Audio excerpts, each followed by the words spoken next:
हरियाणा महाराष्ट्र तक तो ठीक था, लेकिन दिल्ली के बारे में हर कोई एक बात सोचता था कि दिल्ली में तो इतना कुछ मुफ्त दिया जा रहा है, यहां तो आम आदमी पार्टी जीतेगी ही जीतेगी, यहां तो भाजपा नहीं जीत पाएगी। कोई ये भी कह रहा था कि भाजपा को कोई ऐसे सेलिब्रिटी फेस नहीं है जो दिल्ली का सेलिब्रिटी फेस हो, हर चुनाव मोदी जी के नाम पे थोड़ी ना जीतेंगे। इस तरह की बातें चल रही थी, लेकिन जब नतीजा आया तो खुद अरविंद केजरीवाल हार गए, आम आदमी पार्टी के सुपड़े साफ हो गए और बीजेपी कई सालों के बाद में दिल्ली में जीत गई है।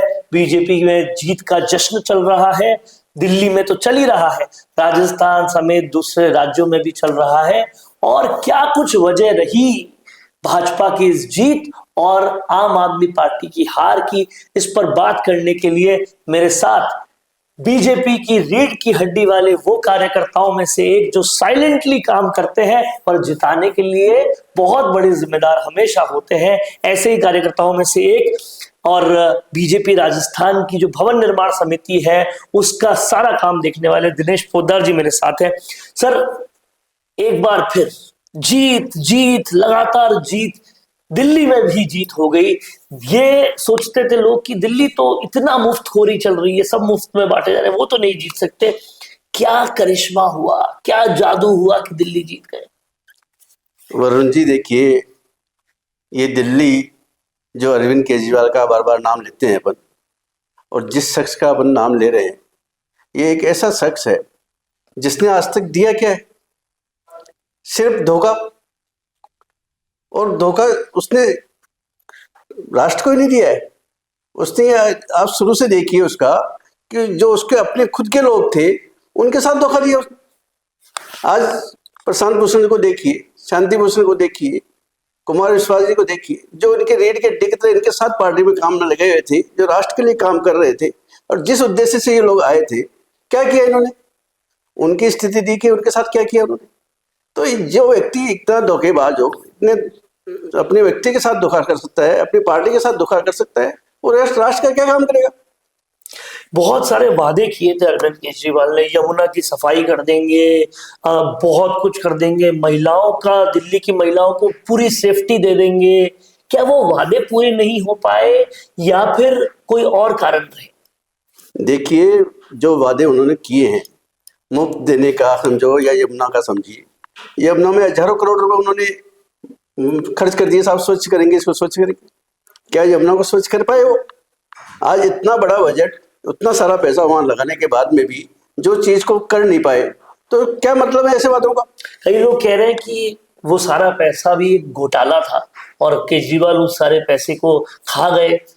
और कहीं ना कहीं एक मुद्दा बड़ा कंट्रोवर्शियल रहा, शीश महल का, उनके घर का, जो 8 घर तोड़वा के उन्होंने बनाया था। तो क्या ये बहुत गलत काम किया कि भाई आप लगातार पहले वादा कर रहे थे कि मैं तो आम आदमी की तरह रहूंगा और आप 8 घर तोड़वा के बनवा के रह रहे हैं? बिल्कुल बिल्कुल। क्या फैक्टर का? बिल्कुल, देखो, केजरीवाल जी जब आए थे, जब उनका क्या वादा था, वो कहते थे कि साहब मैं तो एक मकान में रहूंगा, एक कमरे में रहूंगा और मेरा पूरा वहीं से काम करूंगा मैं। अब उसके बाद में आप देखिए कि 8 सरकारी बंगलों को तोड़वा के और एक शीश महल खड़ा करना और उसमें काम करना, क्या वादा खिलाफी नहीं हुई क्या? ये 6 करोड़ के पर्दे बताते हैं उसमें। बिल्कुल बिल्कुल, यही तो मैं कह रहा हूँ कि जो व्यक्ति ये कह रहा है कि मैं तो आम आदमी हूँ, आम नागरिक की तरह काम करूंगा और जनता के साथ रहूंगा और जनता के साथ काम करूंगा, तो ऐसे व्यक्ति जो अपने रहने के लिए जो वादा खिलाफी कर सकता है, जो शीश महल जैसा एक महल बना के, इतना आलीशान महल जो बनाया है, कितने करोड़ों अरबों रुपए का महल बना के उसमें रहते हैं, और वो जनता के लिए क्या करेंगे? और जनता के पैसे पर बनाया है। बिल्कुल, जनता के पैसे पर बनाया है। दूसरी बात, क्या ये एंटी इनकम्बेंसी तो नहीं थी? बिल्कुल बिल्कुल नहीं। एंटी इनकम्बेंसी कैसे हो सकती है बताओ? आप देखिए, बीजेपी भी काम कर रही है, भारतीय जनता पार्टी सभी स्टेटों में अपना चुनाव लड़ रहे हैं। 10 साल से मोदी जी मान लो बराबर आ रहे हैं, तीसरी बार भी आए हैं। ऐसे आज हरियाणा में देख लो, महाराष्ट्र में देख लो, अब सभी जगह देखो, बराबर जो काम के ऊपर वोट मिल जाता है। जनता ऐसे वोट नहीं देती है, जनता का वोट काम पे वोट होता है, और भारतीय जनता पार्टी काम करती है इसलिए उसको वोट मिलता है। अब जब दिल्ली में भारतीय जनता पार्टी आ गई है और एक तरह से फिर से यहाँ पर डबल इंजन की सरकार हो गई है, तो बहुत सारी जिम्मेदारियां अब आ चुकी है, क्योंकि दिल्ली पॉल्यूशन के लेवल पे भी बहुत बढ़ चुका है, बहुत लोगों की अपेक्षाएं भी बहुत सारी है। तो किस तरह से क्या रोड मैप रहेगा दिल्ली में काम करने का भाजपा का? देखिए, दिल्ली में ये मान लिया, उसका दुर्भाग्य मानिए कि 10 साल जो शासन रहा, इसमें सिर्फ मुफ्त का बांटने का अलावा कोई काम नहीं हुआ। विकास के जो काम होने चाहिए थे, जो बड़ा विकास होना चाहिए था, इंफ्रास्ट्रक्चर डेवलपमेंट होना चाहिए था, वो कोई काम हुआ ही नहीं। तो अब डबल इंजन की सरकार जो है, माननीय मोदी जी की सरकार है, इसमें बहुत अच्छा काम होगा।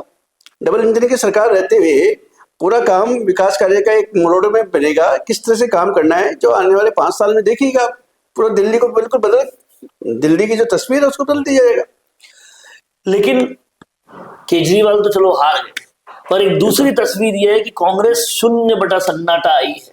तो ये क्या अब समझ लिया जाए, मान लिया जाए कि देश की सबसे पुरानी पार्टी कही जाने वाली कांग्रेस अब खात्मे की कगार यहीं से शुरू होती है?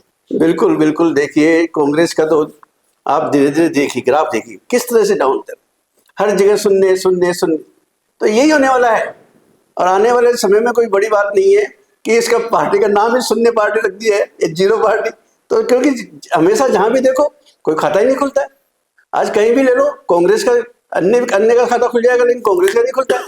तो ऐसी सचिन पार्टी पायलट राजस्थान के जो सबसे जिताऊ कांग्रेस के फेस माने जाते हैं, जहां जाते हैं वहां जिता देते हैं। हाँ। पूरे भारत में जहां जाते हैं वहां जिता देते हैं। सचिन पायलट को वो माना जाता है कांग्रेस में। बिल्कुल दिल्ली में भी ऐसे ही सचिन पायलट को लगाया गया, लेकिन सचिन पायलट का भी कोई करिश्मा नहीं चला। बिल्कुल बिल्कुल नहीं चला। सचिन पायलट जी तो बोल रहे थे, साहब हम सरकार बना लेंगे, हम ये कर लेंगे, दिल्ली में हमारा ये होगा, दिल्ली में हम इतने बहुमत से आ जाएंगे। क्या बात कर रहे थे? तो सचिन पायलट का कोई जादू चलने वाला नहीं है कहीं भी, न कांग्रेस का कोई जादू चलने वाला शीला है। दीक्षित के बेटे भी थे, अजय माकन भी थे, ये सब पुराने पुराने लोग एकदम पूरी तरह से साफ हो गए। बिल्कुल बिल्कुल, सभी साफ हो गए हैं। कांग्रेस का बिल्कुल जनाधार नहीं है, बिल्कुल बहुमत नहीं है। कांग्रेस हर जगह जीरो आ रही है, और आने वाले समय में कांग्रेस का जनाधार बिल्कुल शून्य ही रहने वाला है। यहां पर एक चिंता भी कहीं ना कहीं सताती है कि अगर यही माजरा चलता रहा तो क्या देश से अपोजिशन पूरी तरह से खत्म हो जाएगा, कोई कॉम्पिटेंट अपोजिशन रहेगा ही नहीं।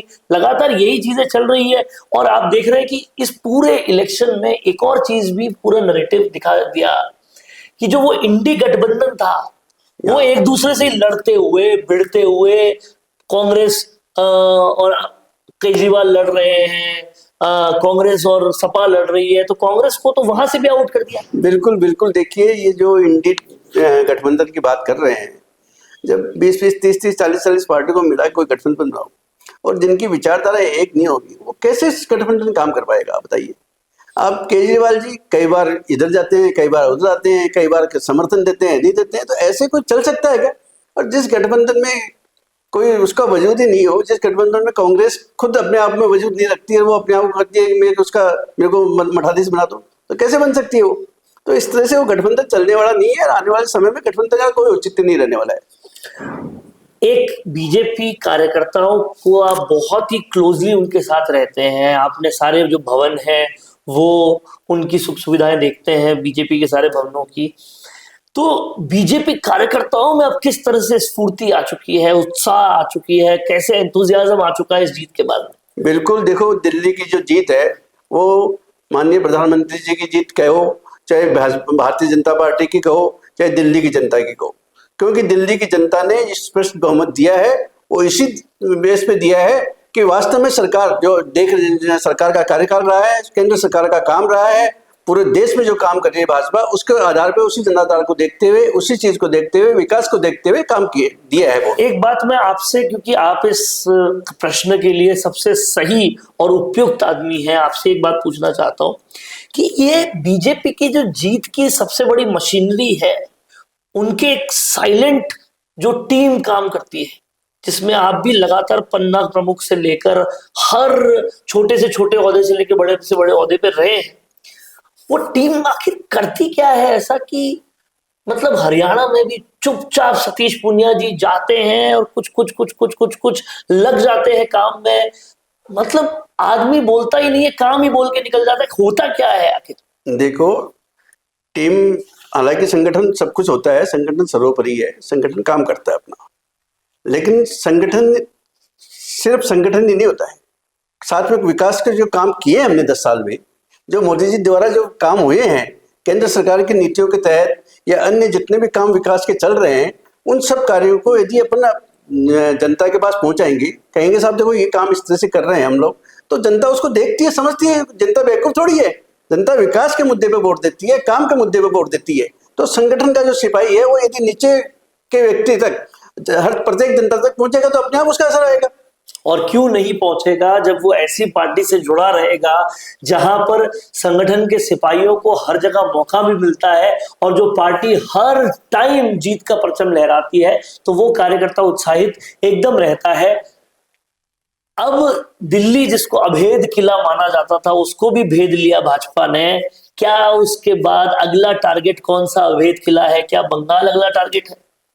देखिए, अब जो भी इलेक्शन, जो भी चुनाव आते हैं वो विकास के मुद्दे पे चुनाव लड़ा जाएगा। कहीं का भी इलेक्शन हो, किसी भी स्टेट का हो, किसी भी राज्य का हो, तो विकास वहाँ महत्वपूर्ण चीज़ है।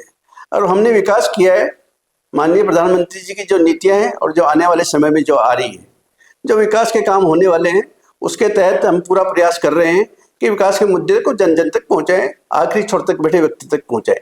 और हमें पूरा विश्वास है कि हम अपना जितना भी कोशिश रहेगी कि उस मुद्दे को पहुंचा के जितना भी जनाधार हमें मिलेगा। और जहाँ तक पश्चिमी बंगाल की बात है, तो पश्चिम बंगाल में हमारा जनाधार है और हम पूरा प्रयास करेंगे, वहाँ पूरा संगठन में संगठन स्तर पर जाएंगे, नीचे के कार्यकर्ता तक समझेंगे, समझाएंगे बात को, और हमें पूरा विश्वास है हम वहाँ भी विजय होकर आएंगे।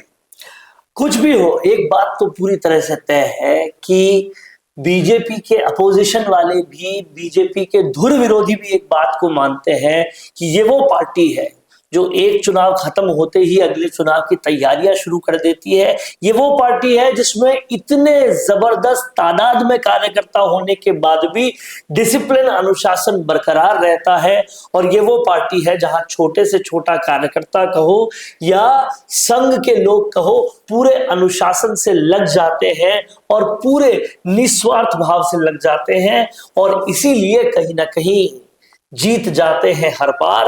अब अगला टारगेट बंगाल हो या कोई भी वो राज्य जिसको अभेद किला माना जाता है, बीजेपी उसके लिए भी तैयार है। सवाल ये है कि क्या लगातार जीत के बाद ये देश अपोजिशन हीन हो जाएगा क्योंकि कोई अपोजिशन टिक ही नहीं पा रहा, या फिर कोई ऐसा बन के उभरेगा जो एक चैलेंज दे पाएगा? ये देखना तो आने वाला वक्त ही बताएगा। लेकिन फिलहाल आपको बहुत बहुत मुबारकबाद और शुक्रिया सर। धन्यवाद वरुण जी। पॉडकास्ट सेटअप्स तो मिल रहे हैं लेकिन एंकर नहीं है। पॉडकास्ट सेटअप और एंकर मिल गया तो एडिटिंग नहीं है। पॉडकास्ट सेटअप भी मिल गया, एंकर भी मिल गया और एडिटिंग भी मिल गई, लेकिन उसे अपलोड करने के लिए अच्छी व्यूअरशिप वाला चैनल नहीं है। और अगर वो सब भी मिल गया तो पॉडकास्ट को अच्छे एसईओ के साथ अपलोड करने का डिजिटल सपोर्ट नहीं है। और अगर ये सारी चीजें एक साथ मिल रही हैं तो प्राइस बहुत ज्यादा हाई है। तो अगर आपको ये सारी चीजें चाहिए आपके अपने जयपुर में, जो आपको पॉडकास्ट सेटअप्स, एक्सपीरियंस एंकर्स, शानदार studio, amazing editing, 6 crore plus views वाले चैनल पर अपलोडिंग, और तो और सिर्फ पॉडकास्ट ही नहीं, उसके साथ आपको मिल रही है उसी पॉडकास्ट में 5 रील्स फ्री, वो भी सिर्फ 8,000 रुपए में। और ये सब कुछ मिल रहा है आपको सिर्फ और सिर्फ मिशी मीडिया सॉल्यूशंस में। तो सोच क्या रहे हैं? अगर आप भी चाहते हैं पॉडकास्ट के जरिए पूरे सोशल मीडिया पर छाना, तो अभी कॉन्टैक्ट कीजिए स्क्रीन पर दिए गए नंबर पर।